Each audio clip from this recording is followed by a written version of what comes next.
The suspensions are out for the Orlando Magic, and tonight against the Washington Wizards is gonna be a little bit rough, to say the least. We're going to talk about lineups. We're going to talk about stability. We're going to talk about whatever we need to talk about. It's time for Locked On Magic. You are Locked On Magic, your daily Orlando Magic podcast, part of the Locked On Podcast Network, your team every day.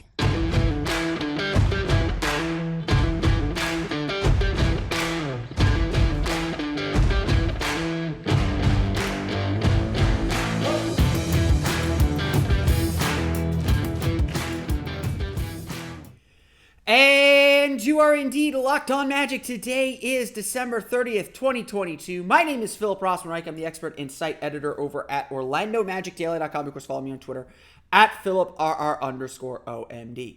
On today's episode of Locked On Magic, the Orlando Magic get their suspensions handed down. We're going to go over all of those and who exactly is going to be playing tonight against the Washington Wizards. We'll talk a little bit about how the suspension comes at the worst time for the Orlando Magic as part of a missed opportunity for this team. And we'll talk a little bit about lineup stability and why it is time to kind of reset the way the Magic do their lineups. Obviously not tonight and not Wednesday, but we'll get to all that coming up here in just a moment. But first, we want to thank you again for making Locked On Magic part of your day. No matter when you listen to us, whether it's first in the morning, whether it's right when we upload, we truly appreciate you making Locked On Magic part of your day every day. Remember, there's a great Locked On podcast covering every single team in the NBA. Just search for Locked On and the team you're looking for. The Locked On Podcast Network. It's your team every day.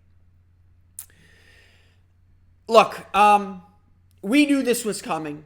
I know a lot of Magic fans are upset, saying it's unfair, saying that it is that the Pistons should have been penalized more. The key players in the incident that happened Wednesday night got the punishment that I think we largely expected.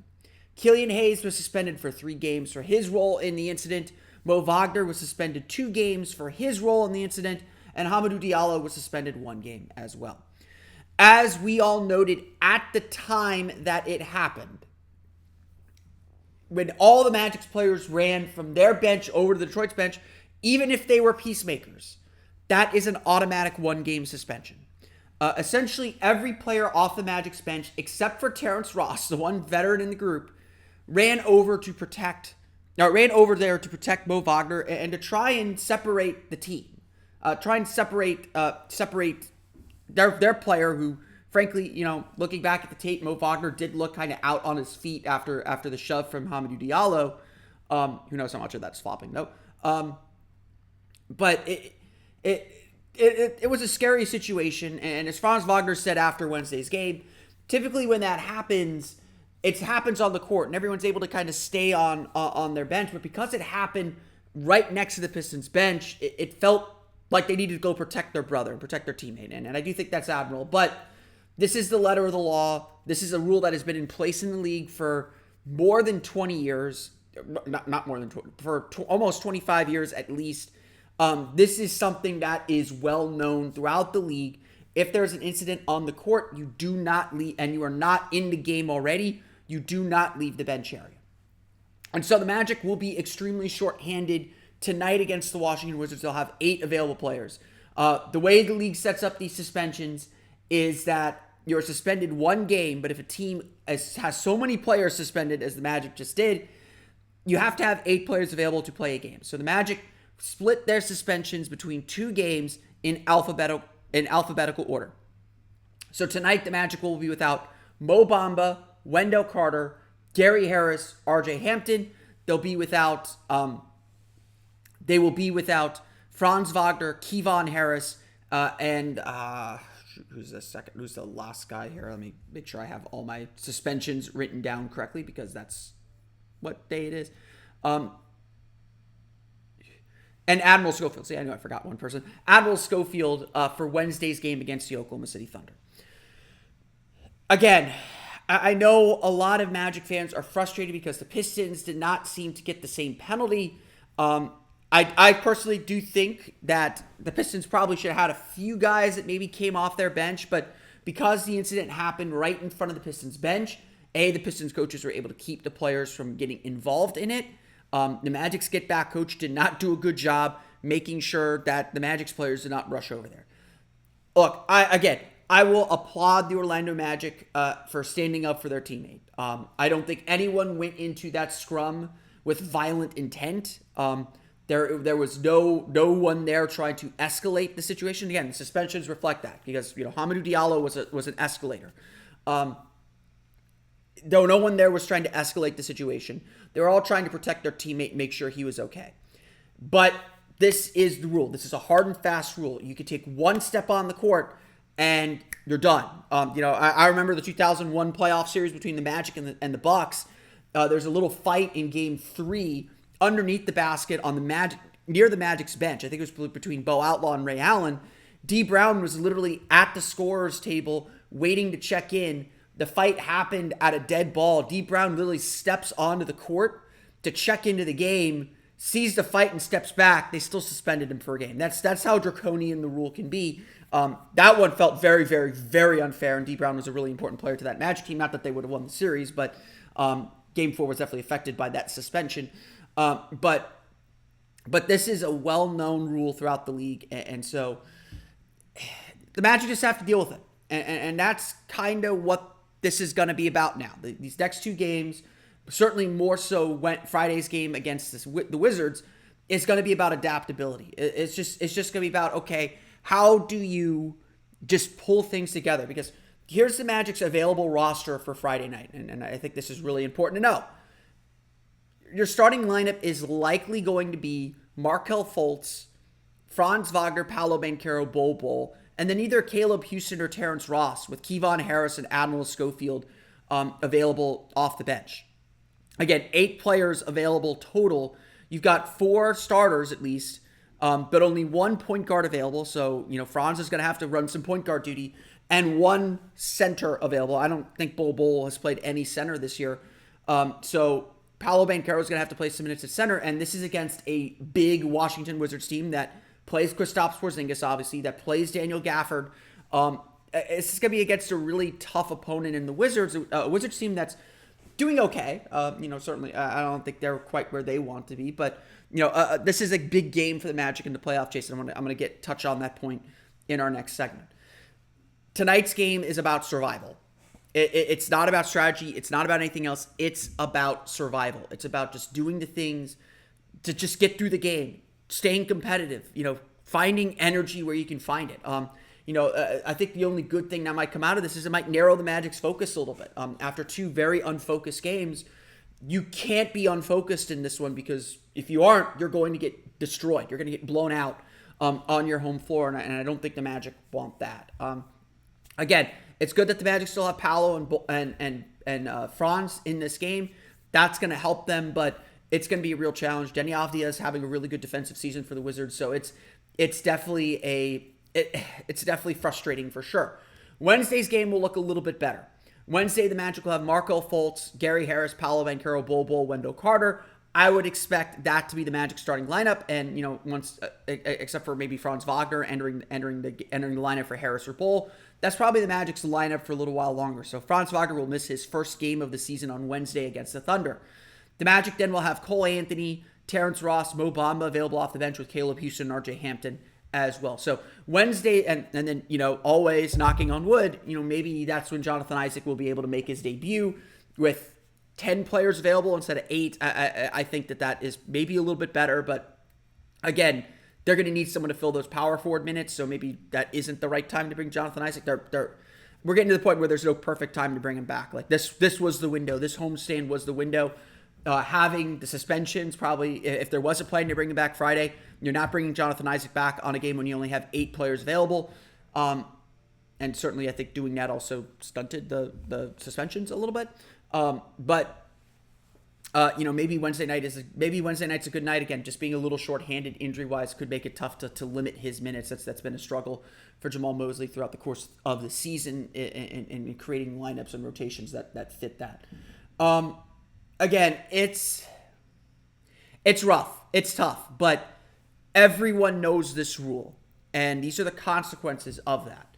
And unfortunately, the consequences for the Orlando Magic are a little bit graver than that. And so while certainly it's going to suck missing a lot of these players, it's the opportunity that's being missed and the point in this schedule where it's coming that's going to hurt the Magic the most. We're going to talk a little bit about the playoff chase, the postseason chase, because that matters. That's something that we do want to talk about. We'll get to that coming up here in just a moment. But first, if my copy will load, a quick word from our pals at Rocket Money. We subscribe to so many different things. If your New Year's goal is to manage your budget better and save money, then you need Rocket Money. Rocket Money, formerly known as Truebill, is a personal finance app that finds and cancels your unwanted subscriptions, monitors your spending, and helps you lower your bills all in one place. More than 80% of people have subscriptions they forgot about, like the streaming service you bought to watch just one show on that free trial you never used, or wherever. Rocket Money will quickly and easily identify your subscriptions for you so you can stop paying for the ones you don't want. Rocket Money makes canceling subscriptions as easy as a click of a button. Simply find the subscription you don't want and press cancel, and Rocket Money will cancel it for you. No more long hold times with customer service or tedious emailing back and forth.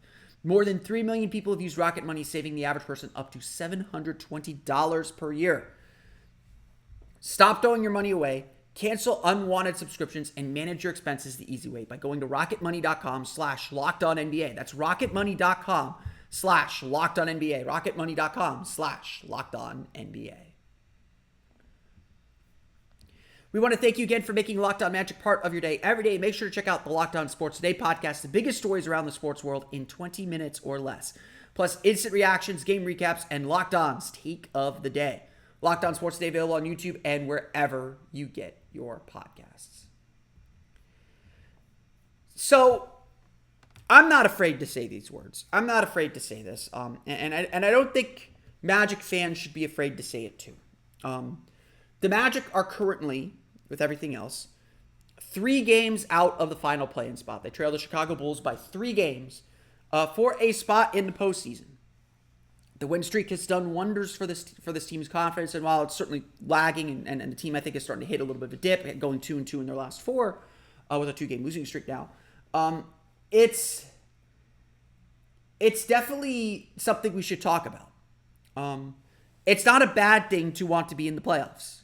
It's not a bad thing for a team at the Magic stage of development to want to make a postseason push or to play their way into the postseason. Now, again, I don't think that's the final judge for our season, and I think that the Magic still have a lot of work to do to get there, but they are clearly within striking distance. And so I think it's fair and okay to talk freely and openly about it.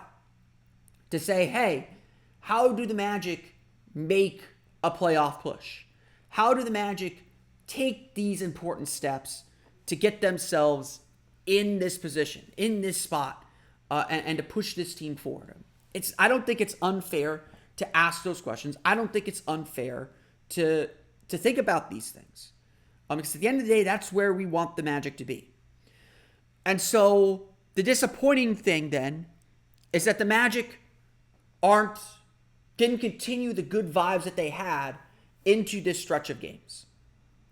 That's the disappointing part, because starting with the game against Houston, Orlando is set to play 6 games against teams with losing records. Now, that doesn't necessarily guarantee you wins, but you're talking about a team, the Houston Rockets and Detroit Pistons, two of the worst teams in the league by record.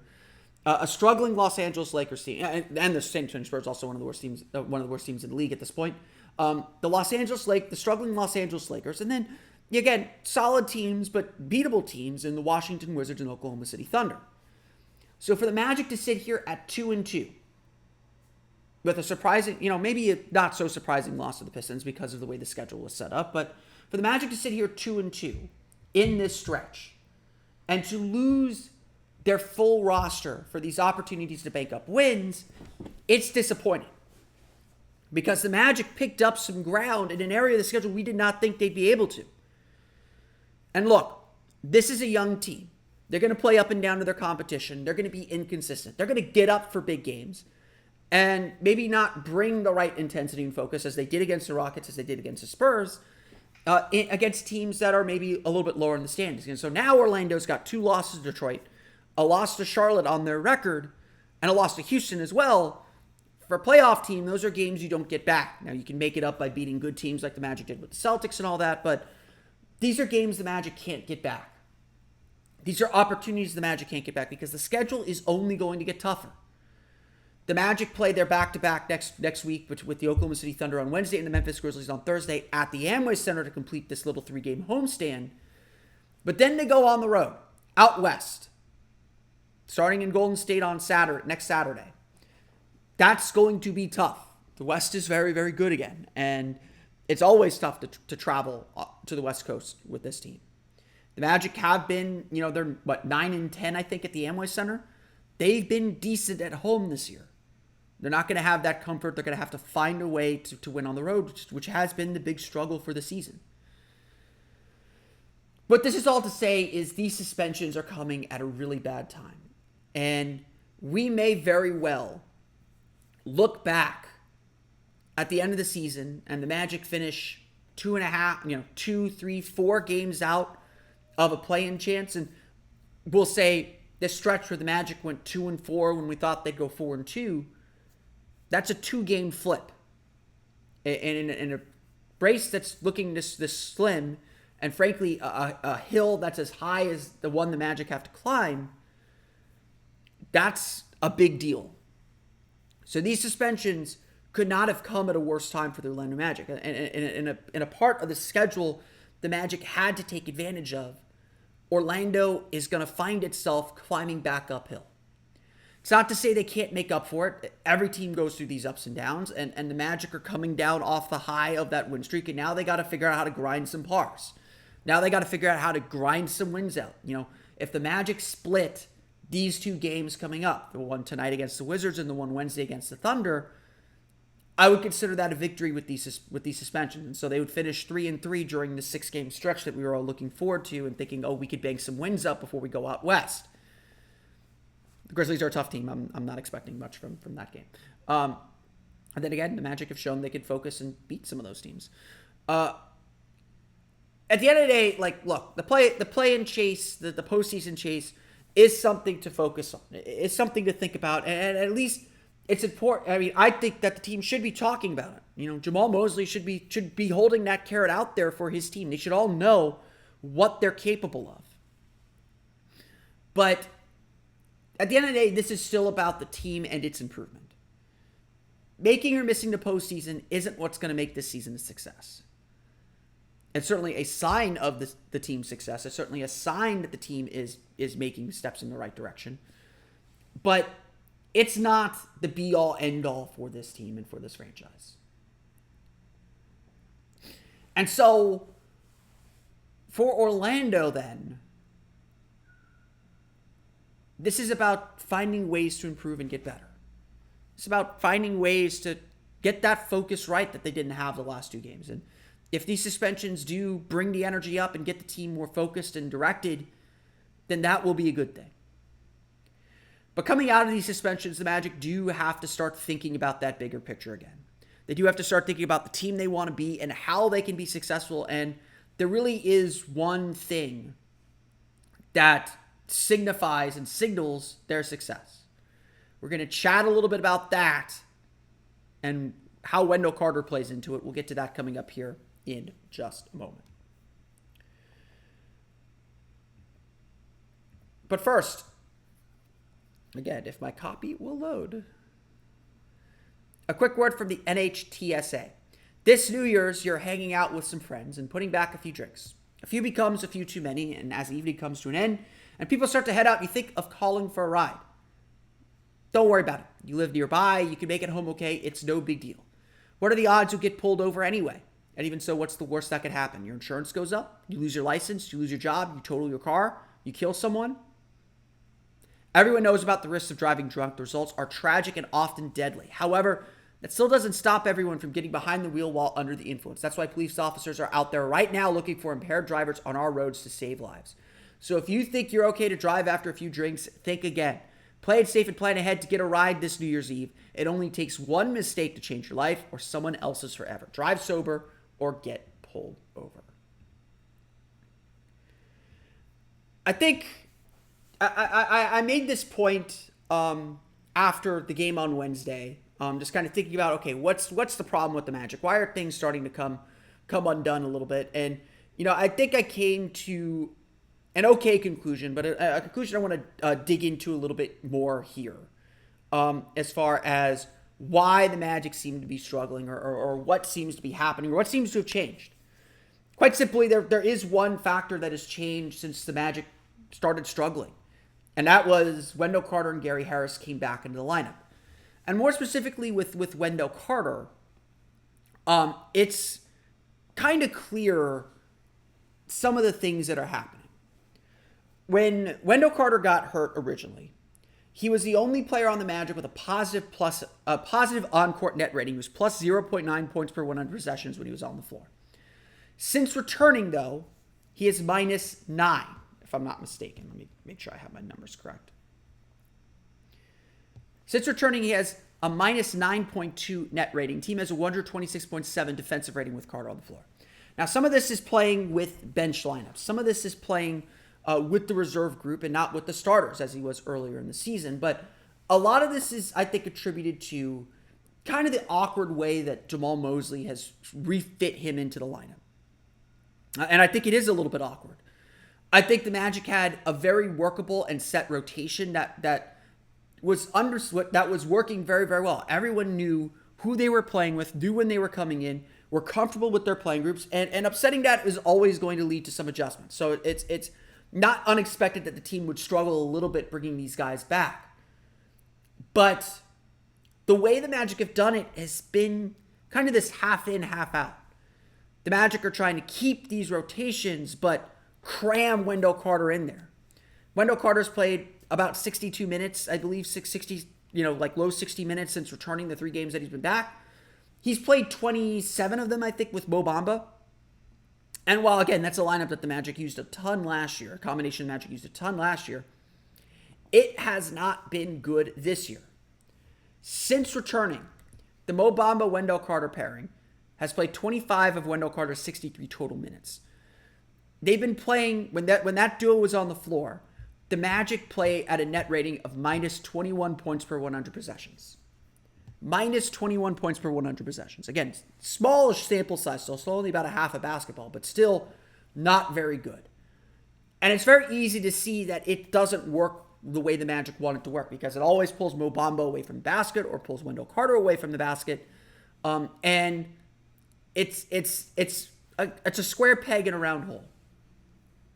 Instead of giving Wendell Carter some of Mo Bamba's minutes, or trying to put Wendell Carter in the lineup by taking away minutes from Mo Wagner and Mo Bamba, and no offense to either of those players, Wendell Carter is far more important to what the Magic are trying to do, and probably a better player.